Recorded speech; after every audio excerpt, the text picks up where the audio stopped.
अब हम भारत सरकार अधिनियम 1919 के महत्व को जानेंगे। तो सबसे पहला पॉइंट है, केंद्र में कार्यकारी परिषद में भारतीयों को पहले से तिगुना प्रतिनिधित्व मिला। तो केंद्र में कार्यकारी परिषद जो थी उसमें भारतीयों को पहले की अपेक्षा ज़्यादा मतलब तिगुना प्रतिनिधित्व मिला। और दूसरा जो पॉइंट है वो है, भारत मंत्री के वेतन एवं भत्तों को भारतीय राजस्व के स्थान पर ब्रिटिश राजस्व से दिया जाने लगा। ये भी एक दूसरा महत्व है। तीसरा है, एक नए पदाधिकारी भारतीय उच्चायुक्त की नियुक्ति। तो एक नए पदाधिकारी को नियुक्त किया जाता है, भारतीय उच्चायुक्त की नियुक्ति की जाती है, जो एक महत्वपूर्ण स्थान रखता है इस अधिनियम में। और इसमें मैं कुछ और पॉइंट्स ऐड करना चाहती हूँ। तो एक और पॉइंट रहेगा कि द्विसदनीय व्यवस्थापिका।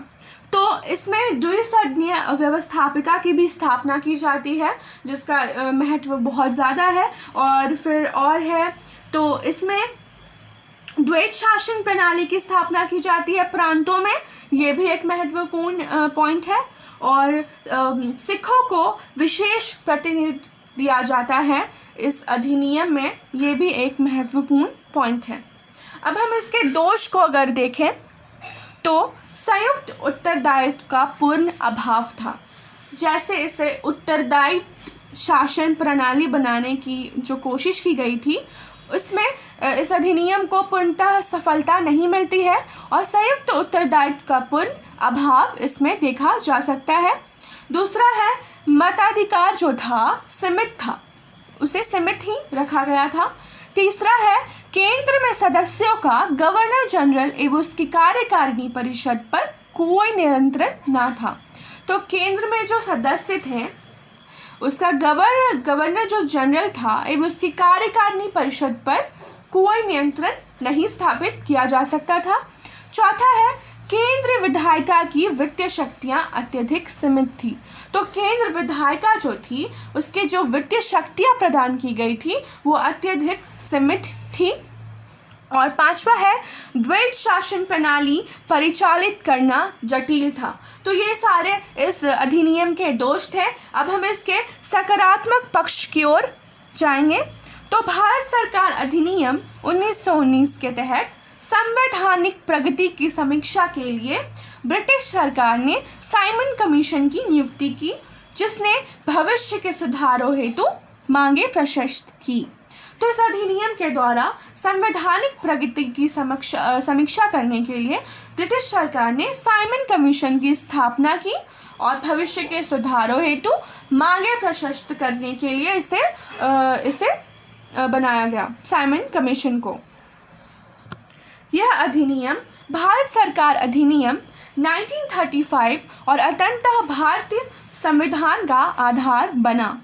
उत्तरदायी सरकार, स्वशासन और संघीय ढांचे के महत्वपूर्ण सिद्धांत 1919 के मॉन्टेग्यू चेम्सफोर्ड सुधारों के माध्यम से ही विकसित हुए।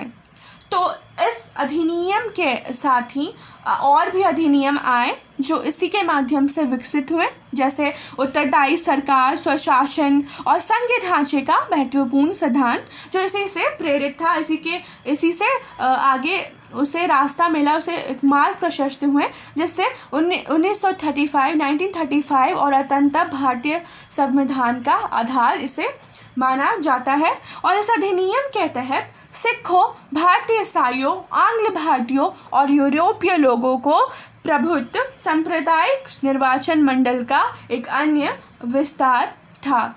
तो इसमें उन्हें निर्वाचन का अधिकार दिया गया। सिखों को, भारतीय ईसाइयों को, आंग्ल भारतीयों को और यूरोपीय लोगों को सांप्रदायिक निर्वाचन मंडल का ये प्रणाली का उसमें स्थान दे दिया गया और ये इसका एक अन्य विस्तार था।